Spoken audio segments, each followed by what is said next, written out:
Salut à tous, c'est Gilib. Aujourd'hui je vous parle de mon sac caméra préféré. C'est un sac que j'adore et il a eu pas mal d'impact sur ma manière de travailler. Je pense qu'il va vous plaire aussi. Et c'est le Brevité Jumper. Brevity peut-être. Brevité. Aujourd'hui on va dire Brevité.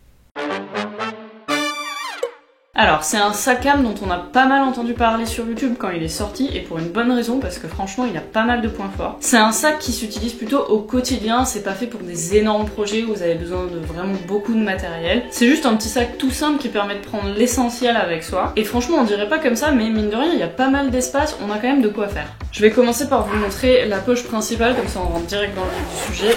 Hop. Donc c'est un compartiment cam avec plein de séparateurs en scratch.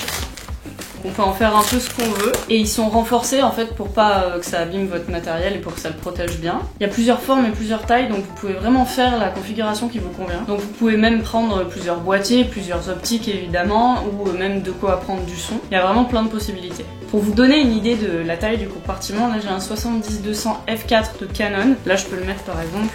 Ça rentre vraiment nickel, il n'y a aucun problème, on est large même. Je pense qu'on peut faire rentrer aussi un petit drone par exemple, enfin il y a quand même pas mal d'espace. Et en fait sous le rebord du sac, là on gagne encore quelques centimètres, le compartiment il va un peu en dessous, donc ça nous fait gagner encore un peu de place. D'habitude je mets mon Sony A7 III avec le 24-70 et la bague Metabones dessus. Là c'est ce que j'utilise donc ça va pas marcher. Mais j'ai mon Canon 5D et vous voyez que ça rentre aussi sans problème. Et là j'ai le petit 85 mm de Sony aussi, je peux le glisser là par exemple et vous voyez à la verticale ça rentre sans problème. Ouais, donc moi en général mon setup basique c'est l'A7 III avec le 24-70 plus la bague. En général le 85 il est là, j'ai aussi une petite lumière portative là, toute petite qui se met juste là, et par là un micro ou un zoom pour prendre du son. Mais le gros plus de ce sac c'est qu'il y a une poche sur le côté. Donc vous avez accès au compartiment cam du dessus ou sur le côté, je vais basculer. Ce qui veut dire que si vous êtes en train de marcher et que vous avez déjà votre sac sur le dos, vous avez juste à le basculer sur une épaule et là hop vous ouvrez cette poche.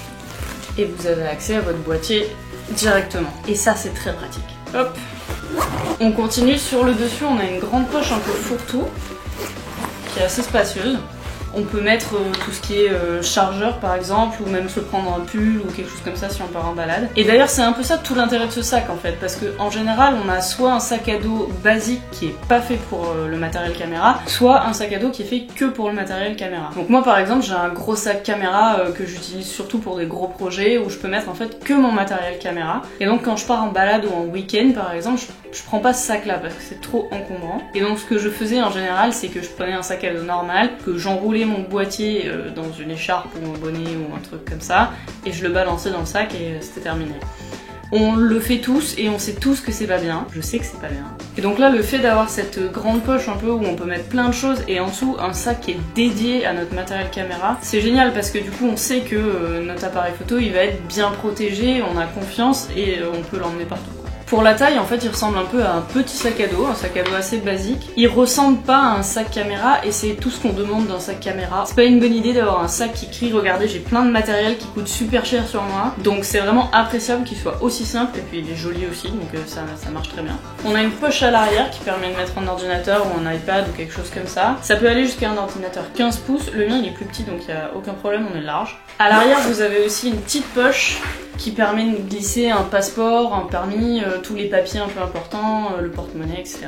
Comme elle est placée à l'arrière, en fait, quand vous portez le sac à dos, vous avez tout ce qui est important qui est collé à votre dos, donc c'est moins de risque de se faire piquer des trucs. Ah oui, dans la grande poche aussi que je vous montrais tout à l'heure, il y a une autre petite poche qui est cachée à l'intérieur, avec un zip, donc pour tout ce qui est petit, des petits carnets, des petits stylos, des choses à pas perdre, les clés, etc., ça peut se mettre là. Et enfin, à l'avant, on a une dernière poche avec 4 filets à l'intérieur. Donc là, on peut mettre tout ce qui est batterie, carte SD, piles, etc. Tous les petits trucs comme ça va là-dedans.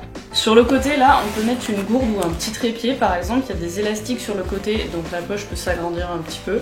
Et on a aussi une sangle là qui permet de sécuriser tout ça. Donc quand vous mettez un petit trépied, par exemple, ça peut être pas mal de faire glisser la sangle par-dessus. Hop, vous tirez et il va pas bouger. Et enfin, sur le dessous, on a encore 2 sangles pour mettre un grand trépied, par exemple, ou un sac de couchage, quelque chose comme ça.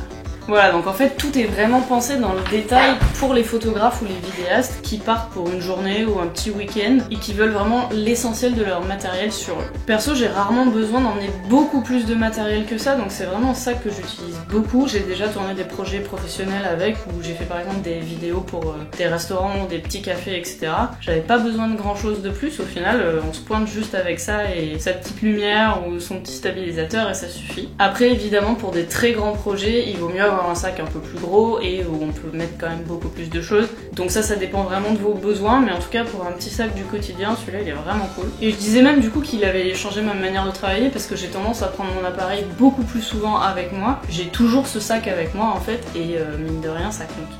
Ouais, il est vraiment bien pensé, il est tout dans les détails, il lui manque rien en fait à mon avis, et c'est quand même assez rare. Je sais pas si j'ai précisé aussi, mais en ce qui concerne le revêtement, il est assez robuste et solide, il y a aucun problème. Il va très bien supporter une pluie assez fine ou un peu d'humidité, etc. Mais il est pas fait pour la pluie à forte dose. Ouais, donc gardez ça en tête quand même, le passez pas sous l'eau, votre matériel va en souffrir. Voilà, donc moi je vous le conseille vivement, allez faire un tour sur leur site, je le mettrai en description, ils ont plusieurs couleurs, ils ont plusieurs modèles aussi qui sont plus grands. Celui-là il coûte environ 110 €, faut faire attention parce qu'il y a aussi des frais de douane qui sont à peu près de 30 € si je me souviens bien. Moi je trouve que ça les vaut parce que c'est un sac que j'utilise vraiment tout le temps, mais ça dépend complètement de votre budget. Évidemment ils m'ont pas du tout payé ou envoyé ce sac ou quoi que ce soit, je l'ai acheté avec mes sous. Ouais, en fait j'avais vu pas mal de tests et de reviews sur YouTube à l'époque, et j'ai été influencée par les influenceurs, et je le regrette pas du tout, c'est exactement ce qu'il me fallait, donc tout va bien. Voilà, c'est fini pour aujourd'hui. Dites-moi en commentaire si vous avez des modèles de sacs caméra que vous aimez beaucoup aussi. N'oubliez pas de laisser un petit j'aime, vous abonner à la chaîne et activer les notifications pour rien rater des prochaines. On se retrouve très vite. Salut!